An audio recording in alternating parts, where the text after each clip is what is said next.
Doe jy nie werk nie? Nee, ek dink ons het 'n belangriker goed om te doen vandag.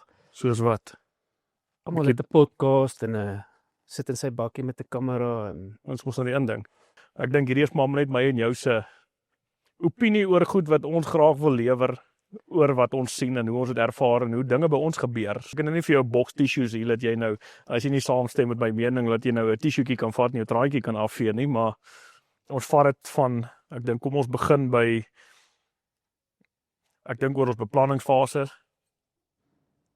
deur die plantseisoen, groeiseisoen, aan die einde van stroop en ek dink met al die uitdagings wat met dit saamgaan en net ek dink hoe ons dit benader. Ek dink kom ons vat hom maar so ja, sal dalk 'n bietjie whisky moet kry. Gaan 'n lang gesprek wees.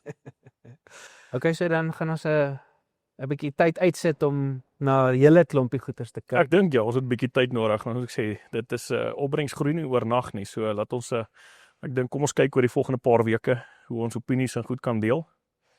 Ek sê ek's 'n dom ou. Ek wil graag hoor wat jou opinie is. So Ons sit twee dom ouens bymekaar.